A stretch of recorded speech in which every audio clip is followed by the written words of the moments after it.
सो hey everyone, hello hello hello hello hello, कैसे हो आप लोग। आई होप आप सब लोग बहुत बहुत बहुत अच्छे से हैं। और मैं भी बहुत अच्छी हूँ। आप लोग अब तो पक्का ये वीडियो आप लोग के पास जाते ही आपका पहला सवाल और पहला कमेंट मेरे पास यही आने वाला है कि इतने दिनों तक कहाँ थी आप, राइट। तो सबसे पहले तो बहुत सारा सॉरी आप लोगों को, लिटरली बहुत सारा सॉरी, क्योंकि इससे पहले जितने भी वीडियोस मैंने डाले हैं, जितने भी शॉर्ट्स मैंने बनाए हैं, मैंने आप लोगों को बस एक ही चीज़ कहा है कि बहुत दिन हो गए मैं यूट्यूब पे एक्टिव नहीं हो पा रही थी। अब मुझे एक लास्ट मतलब टाइम चाहिए जिसमें मैं एक्टिव हो पाऊंगी। पिछले इतने सारे वीडियो में, लास्ट वीडियो में भी इवन आई थिंक 2-3 महीने से ऊपर हो चुका है जब मेरा लास्ट वीडियो आया था। तो इतने दिनों से, लिटरली इतने महीनों से ये चैनल बिल्कुल ही डम हो गया है, बिल्कुल, जिस पे मैं बिल्कुल ही ध्यान नहीं दे पाई। इसका रीज़न मैंने आप लोग को पहले भी बताया था कि मैं अपने कॉलेज में, अपने यूट्यूब और मतलब बहुत सारी चीज़ें ऐसी थी जिसको लेकर संभालना थोड़ा मुश्किल हो रहा था। I tried my best but वो नहीं हो पाया। तो जो हो गया उस पर बात नहीं करते हैं, बात इस पे करते हैं कि ये बताओ कैसे हो आप लोग। And finally for this time for sure इसके बाद से मैं अपने यूट्यूब चैनल पे ध्यान देने वाली हूँ, क्योंकि आप लोगों ने इसको सच में बहुत प्यार दिया था, बहुत प्यार से इसको बनाया था। एकदम से इसको छोड़ देना सही नहीं होगा, राइट। आप लोग भी गुस्से में हैं, आप लोग के कमेंट्स का भी मैं रिप्लाई नहीं दे पा रही थी, उसके लिए भी बहुत सारा सॉरी, क्योंकि मैं एक्टिव ही नहीं थी चैनल पे। तो ये हो गया हमारा पहला इतने दिनों बाद का इंट्रोडक्शन। शुरुआत करते हैं इस मेन मतलब टॉपिक को। जो वीडियो बनाने का मेन मेरा मकसद था वो ये था कि एक तो सबसे पहले काफ़ी दिनों से आपसे बात नहीं हुई। दूसरी बात ये कि नीट 2025, आप लोग को पता है ये चैनल का जो स्टार्टिंग पॉइंट मैंने किया था वो हमारा नीट का, जो हमारे चैनल का नाम ही है सफ़र नीट का, राइट। नीट से स्टार्टिंग किया था। आप लोगों के साथ मैं जुड़ी थी 2023 के नीट से, राइट। टू 2023 के नीट में मैं 2 महीने आप लोगों के साथ पढ़ के एग्ज़ाम दी, और 2024 के बारे में मेरे पास कुछ कहने के लिए तो है ही नहीं। तो ये वीडियो उनके लिए है जिन्होंने 2024 का एग्ज़ाम दिया था, जिनके मार्क्स 600 अबव भी गए थे, जिनके मतलब लिटरली 650 जाके भी उन्हें कॉलेज नहीं मिला। मैं अपना भी बात करूं तो मैं तो पहली बात बहुत मतलब इतने ड्रॉप करने के बाद 2024 में जो मेरा मार्क्स था उसके बाद भी मुझे कॉलेज ना मिलना और ये सारे स्कैम हो जाना, मतलब क्या क्या ही कहना उसके बारे में। फिर भी 2024 वाले बच्चे जिन्होंने 2024 में एग्ज़ाम दिया, एस्पिरेंट्स जितने भी थे नीट के, और उन्होंने ये उम्मीद बनाई कि 2025 में वो अपना बेस्ट देंगे, राइट। उनका अपनी तरफ से पूरा का पूरा टारगेट था कि 2025 को क्रैक करके वो अपना इस एग्ज़ाम को अच्छे से निकालेंगे, ठीक है। उन्होंने अपना पूरा साल, जितने भी उन्हें बुरा लगा होगा, जितना भी वो हर्ट हुए होंगे, उन्हें लगा कि चलो ठीक है, अपने पास एक साल है, 2024 मेरे लिए नहीं था, 2025 I will crack it, right. मैं, मेरा जो सीन था मैंने आप लोगों को बताया था कि मैं कॉलेज ले चुकी थी पिछले साल 2024 में। BA MS मुझे करना नहीं था क्योंकि आयुर्वेदा मेरे से हो नहीं पाता, उसमें संस्कृत बहुत है, वो नहीं कर पाती मैं। BDS नहीं लिया क्योंकि सिर्फ दांत लेके 5 साल नहीं पढ़ पाऊंगी। ये सारे रीजंस मैंने प्रीवियस वीडियोस में बता दिए हैं, आप लोगों ने अगर नहीं देखा है तो मैं लिंक सारे प्रोवाइड कर दूंगी इसके डिस्क्रिप्शन में, देख लीजिएगा। लास्ट में मैंने चूज़ किया था BHMS होम्योपैथ, और उसमें मेरा एडमिशन होने के बाद मैं पिछले 6 महीने से उसको अच्छे से कॉलेज में, मैंने आप लोगों को कॉलेज का नाम भी आई थिंक अभी तक रिवील नहीं किया क्योंकि मेरा टारगेट ही कुछ और था। मैंने कुछ भी आप लोगों को ठीक ठाक नहीं बताया था, मैंने बस इतना बताया था कि मैंने एडमिशन कर लिया था, ठीक है। तो इसके बाद एक शॉर्ट्स में डालूंगी जिसमें मैं अपने कॉलेज का नाम और कॉलेज के बारे में सारी इन्फॉर्मेशन दे दूंगी। तो अभी फ़िलहाल आप लोग को ये पता है कि मैं BHMS की डिग्री के साथ पढ़ाई कर रही थी पिछले 6 महीने से। तो फिर मेरे दिमाग में आया था कि चलो ठीक है, एक बार पार्शियल ड्रॉप लेना इज़ नॉट अ जोक। फिर भी मैंने सोचा कि एक बार करेंगे इसको, मैं अपना 100% दूंगी, दोनों चीज़ को लेके संभालना। मतलब जो भी पार्शियल ड्रॉपर हैं वो इस चीज़ को बहुत अच्छे से समझ पाएंगे कि दोनों चीज़ को संभालना वॉज नॉट अ जोक। मैंने ये सोचा था कि NTA पे भरोसा मुझे कभी रहा नहीं, ठीक है। NTA हमेशा से ऐसा कुछ करता आया है जो हमारे एकदम एक्सपेक्टेशन को तोड़ के कुछ ना कुछ ऐसा ही कर देते हैं वो लोग। तो 2024 के बाद मैंने सोचा कि मैं कॉलेज को इग्नोर नहीं करूँगी, मैं ऐसा नहीं करूँगी कि कॉलेज को बिल्कुल छोड़ दूँगी, सिर्फ नीट पे फोकस करूँगी। नीट नहीं निकला तो क्या होगा, ना मैं कॉलेज की रहूँगी ना फिर यहाँ की रहूँगी। तो मैंने दोनों चीज़ को संभालने की कोशिश की थी। मैं कॉलेज भी डेली जाती थी, मैं पढ़ाई भी करती थी, वहाँ के भी क्लास नोट्स बनाती थी और नीट भी कर रही थी, ठीक है। पार्शियल ड्रॉपर के अकॉर्डिंग आप लोग को मैंने इतना तो आइडिया दे दिया था कि हाँ पर पार्शियल ड्रॉपर का मेरा मैक्सिमम चांस था। तो अब 6 महीने से वो चीज़ चल रहा था मेरा। लास्ट में दिन आया, मैं जाहिर सी बात है 100% नहीं दे पाई। सोच तो लिया था मैंने कि मैं कर लूँगी नीट के साथ साथ अपना कॉलेज, बट मुश्किल हुआ था, नामुमकिन नहीं था, इट वॉज़ वेरी टफ, लेकिन मैं कर रही थी। फिर आया दिन 4 मई का। मेरे साथ ऐसा हुआ कि अप्रैल के अराउंड 28 और 25 के अराउंड मुझे ये पता चला कि मेरे कॉलेज का जो फर्स्ट सेम है वो 5 मई से हो रहा है। मतलब लिटरली कुड यू इमेजिन कि मेरा 5 मई से कॉलेज का सेमेस्टर स्टार्ट हो रहा है, फर्स्ट सेमेस्टर, और 4 मई को नीट था, और मुझे दोनों चीज़ संभालता था, तो मैं किसी को इग्नोर नहीं कर सकती थी। फिर भी मैंने बोला चलो ठीक है, ये भी सही है। नीट के दिन का क्या कहूँ मैं 4 मई के बारे में।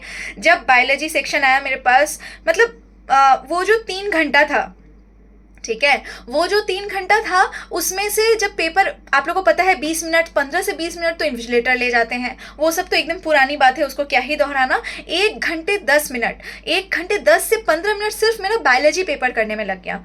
जो कि आप लोग जितने भी नीट दिए हैं 2025 में, उन्हें पता होगा कि जितने स्टेटमेंट वाइज क्वेश्चन थे उसमें 5-5 स्टेटमेंट ऐसे थे जिसको आपको सारा अच्छे से पढ़ना पड़ेगा, उसके अकॉर्डिंग आपको उसको मतलब सजाना पड़ेगा कि कौन सा पहले है कौन सा बाद में है, CDE, और सारे ऑप्शंस ऐसे मिलते जुलते, ठीक है। और मैचिंग वाला भी कि 3-4 मिलाना पड़ेगा, उसके बाद जाके आपका आंसर आएगा। तो 1 घंटा 15 मिनट मेरा बायोलॉजी में खत्म हो चुका था। फिर आई केमिस्ट्री की बारी। 1 घंटा 15 मिनट खत्म होते ही मैंने सोचा चलो ठीक है, इसको कैसे भी करके फिजिक्स और केमिस्ट्री मैनेज करना है। मैं जब केमिस्ट्री के पेपर में आई तो वहाँ पे ओ भाई साहब, मतलब लिटरली केमिस्ट्री के पेपर में मुझे ऑर्गेनिक के क्वेश्चंस, एक क्वेश्चन था जिसमें वो काइरल सेंटर करके उसका स्टीरियो आइसोमर या आइसोमर वाले क्वेश्चन तो इस बार इतने भरे पड़े थे कि क्या ही कहना, सोचा ही नहीं था आइसोमर्स इतने आएंगे। तो उसमें एक काइरल सेंटर वाला एक क्वेश्चन था, अगर आप लोग को याद हो तो, जिसमें मैंने उसका आंसर 5 निकाला था। बाद में आके उसका पता चला कि उसका आंसर 6 होगा, क्योंकि काइरल सेंटर उसके अंदर एक और था, जो कि समझना भाई साहब कैसे पता होगा यार।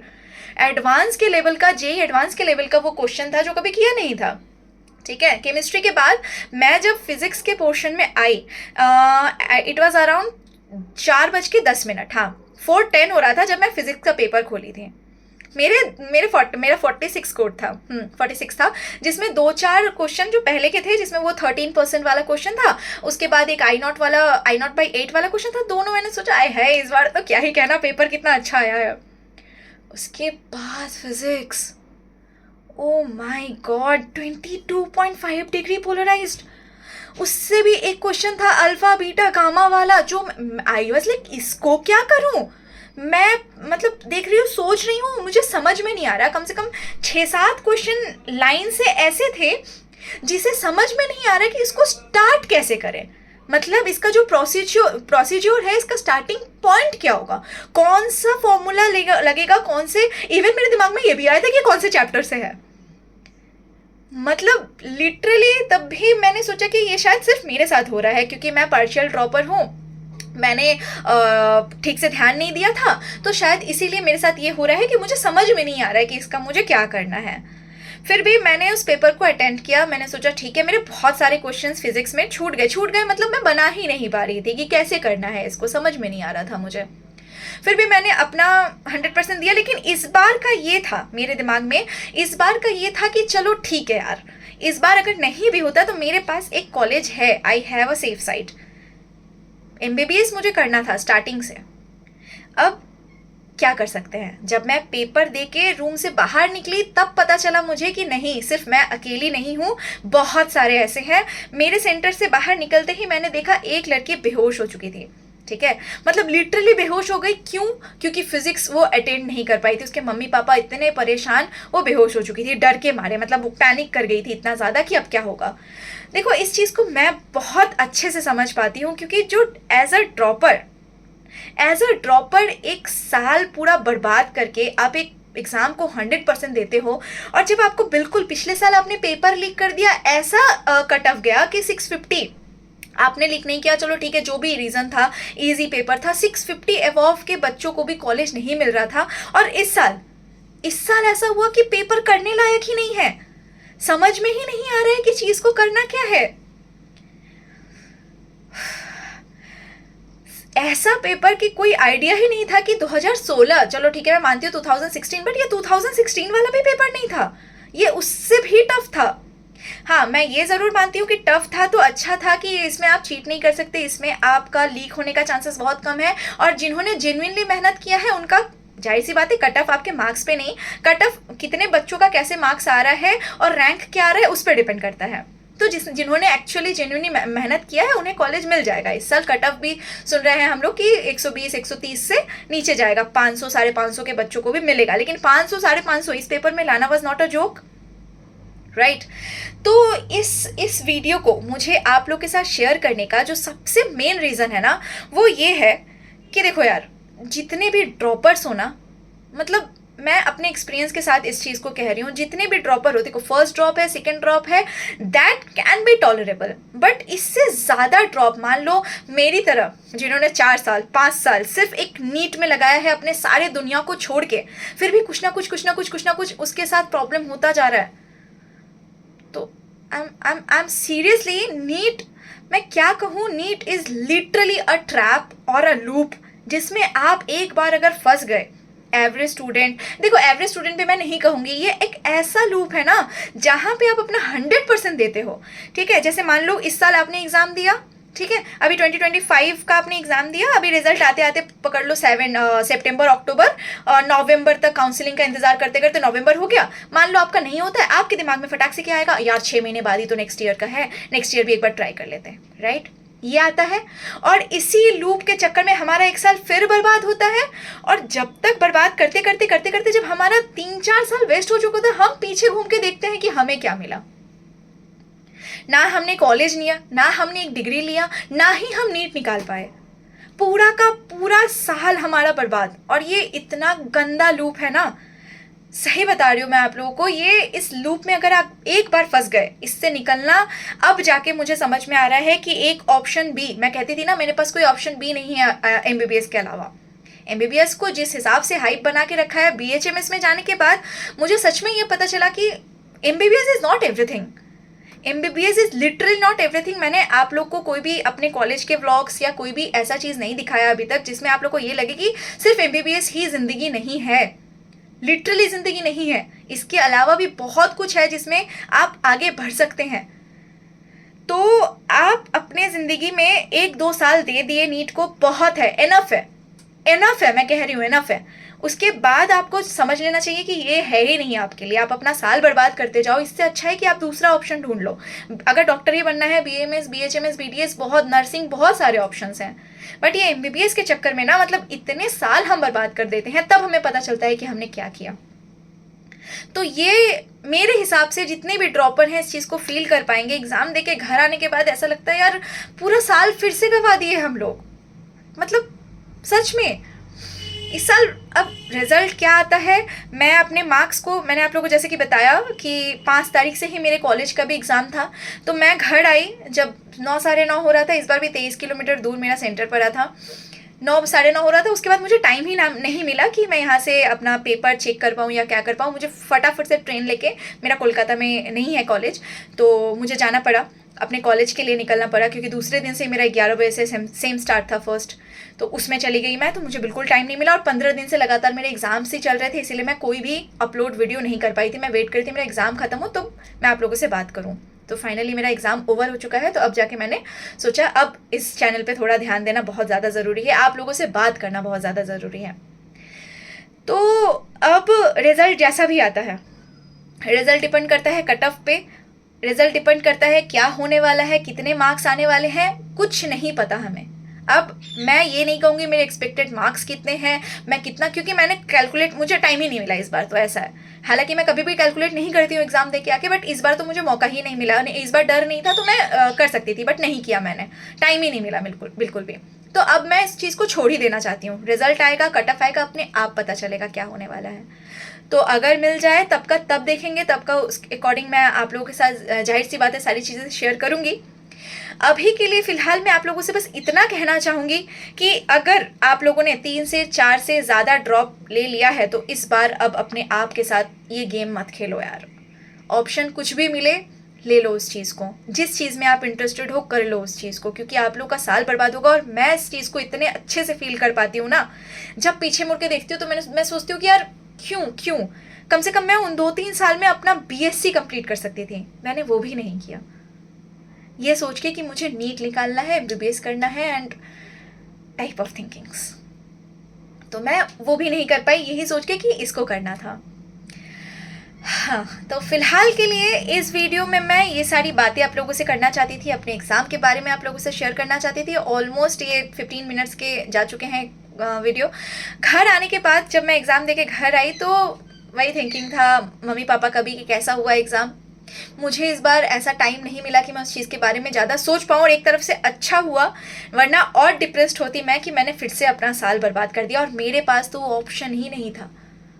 मैं मानती हूँ MBBS मेरे लिए एक सपना है, एक ड्रीम है कि मुझे उसको फुलफिल करना है। अब रिजल्ट जैसा आएगा तब का तब देखेंगे, बट अभी के लिए मैं आप लोगों से बस इतना कहना चाहूँगी, जिन्होंने भी 2025 का एग्ज़ाम दिया है ना, प्लीज़ ज़्यादा स्ट्रेस मत लो, प्लीज़ बहुत ज़्यादा ऐसा मत सोचो कि अब इसके बाद क्या करना है, रिजल्ट आने दो, जैसा जो होगा कुछ ना कुछ ऑप्शन ढूंढ लेना। जिन्होंने बहुत ज़्यादा ड्रॉप ले लिए हैं, लिटरली मैं कमेंट्स देख रही थी बच्चों के जिन्होंने साफ ये लिखा है कि I got 640 in the previous year और इस साल उन्हें मिल रहा है 490, 480, 478।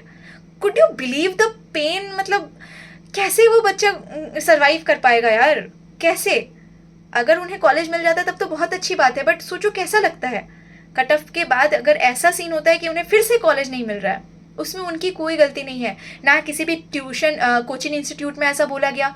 इतने बड़े बड़े कोचिंग इंस्टीट्यूट, पहली बात तो हर जगह बिजनेस चल रहा है, अभी हर जगह बिजनेस चल रहा है। तो इस बिजनेस से बाहर निकलने के लिए पहले हम अपने आप को, स्टूडेंट्स को सोचना पड़ेगा कि आप क्या चाहते हो अपने लाइफ में, व्हाट डू यू वांट। दूसरों के अलावा पेरेंट्स का, मुझे पता है पेरेंट्स का बहुत प्रेशर होता है, दुनिया का बहुत प्रेशर होता है, आसपास वाले जिनके लाइफ में जितने भी प्रॉब्लम है उन्हें प्रॉब्लम होता है, हमारे लाइफ में क्या चल रहा है। तो ये सारे प्रेशर रहते हैं, बट पहले ना आप सोचो कि आपको क्या करना है।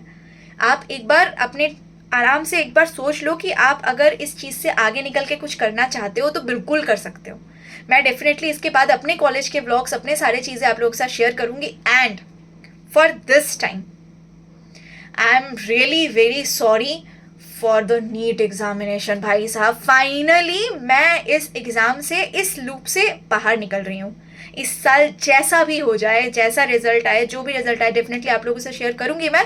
But this was the last exam मेरी तरफ से नीट का, जिसको मैंने अपने इतने साल दे दिए, अब मैं नहीं देना चाहती। क्योंकि BHMS में आने के बाद पता चला कि यहाँ भी बहुत स्कोप है। देखो, स्कोप हर जगह है, किसी भी फील्ड में स्कोप है। अगर आप उस चीज़ में अच्छे से पेश आ रहे हो, अच्छे से प्रोवाइड कर रहे हो, अपना 100% दे रहे हो ना, तो हर जगह स्कोप है, हर जगह आप अपना 100% कर सकते हो। तो इसीलिए एक ही चीज़ में पढ़ के अपना साल, अपना डिप्रेशन, अपना मतलब इतनी टाइप की चीज़ें सोचने का कोई फ़ायदा नहीं है। आगे बढ़ो, इस लूप से बाहर निकलो। मेरी तरफ से बस यही था इस वीडियो का मेन मोटिवेशन। और रही बात मेरे रिजल्ट की, मेरे मार्क्स की, तो मैं जब कैलकुलेट कर लूँ या फिर रिजल्ट आएगा तो आप लोगों को डेफिनेटली पता चलेगा। बट इसके बाद मैं अपने कॉलेज के व्लॉग्स आपके साथ शेयर करना चाहती हूँ। और इसके बाद एक और वीडियो मैं अपलोड कर दूँगी, जिसमें अगर आपके मन में कोई भी क्वेश्चन हो मेरे कोर्स को लेके, मेरे BHMS के कोर्स को लेके या नीट को लेके भी, कोई भी, देखो मैं बहुत बुरी तरीके से इस लूप में फंसी और मैंने अपना बहुत साल बर्बाद किया। तो मैं जो भी बोलूँगी वो एक्सपीरियंस्ड और सोच के कि मतलब जो मैंने फील किया है। और डेफिनेटली इस चैनल का मकसद यही था कि मैं आप लोगों से अपने दिल की बातें शेयर कर सकूँ, सच कह सकूँ। तो इसके बाद कुछ भी क्वेश्चन हो तो आप लोग डेफिनेटली मुझसे पूछना, मुझसे बताना। और मैं आप लोगों से एक चीज़ और कह दूँ, जितने भी MBBS में या फिर मेडिकल फील्ड के इन्फ्लुएंसर है ना यूट्यूब पे, उन्होंने जितना यूट्यूब को मतलब MBBS के फील्ड को दिखाया है ना कि इतना अच्छा है, इतना अच्छा है, बहुत ज़्यादा हर जगह अगर प्रॉन्स है तो कॉन्स भी हैं। कुछ ना कुछ बुराई हर फील्ड में है। तो इसीलिए हमेशा ये ड्रीम मत पालो कि अगर आप देख रहे हो यूट्यूब चैनल पे, ओहो हो MBBS is everything, MBBS is like a dream, MBBS में आप इतनी खुशियां हैं, ये है वो है। कुछ नहीं है। जब आप जाओगे तब आपको पता चलेगा कि खुशियां अगर है तो उसमें आपको प्रेशर भी बहुत ज़्यादा है। तो सिर्फ उससे इन्फ्लुएंस होके तो बिल्कुल मत सोचना। अगर सच में अगर आपका ड्रीम है तो अलग बात है, बट इन्फ्लुएंस होके नहीं। मैं ये सारी सच्चाई आप लोगों के साथ शेयर करने के लिए तैयार हूँ। आपके मन में कोई भी क्वेश्चन हो, कोई भी डाउट हो, तो बिल्कुल कमेंट सेक्शन में पूछो और फटाफट से बताओ सबके सब कैसे हो इतने सालों बाद लिटरली इतने महीनों बाद में से मिल के कैसा लग रहा है। एंड मेरे अंदर कोई चेंजिंग कुछ ऐसा अगर आप लोग को दिखे और कोई क्वेश्चन, आप लोग भी अपने बारे में बताओ, कैसे नीट का एग्ज़ाम दिए, किसका कितना मार्क्स बन रहा है, क्या सोच रहे हैं, आगे के बारे में क्या सोच रहे हैं, मेरे से अब आगे वीडियो क्या चाहते हैं, हर टाइप के जितने टाइप के आपके मन में क्वेश्चंस हो ना, यू कैन जस्ट कमेंट में डालिए और आई विल डेफिनेटली अपनी तरफ से कोशिश करूँगी कि नेक्स्ट वीडियो में वो सारे क्वेश्चंस के जवाब दे सकूँ और अपने कॉलेज के रिगार्डिंग भी मैं आपको सारी बातें बताऊँगी नेक्स्ट वीडियोज़ में। और अब फॉर श्योर एक्टिव रहूँगी यूट्यूब चैनल पे।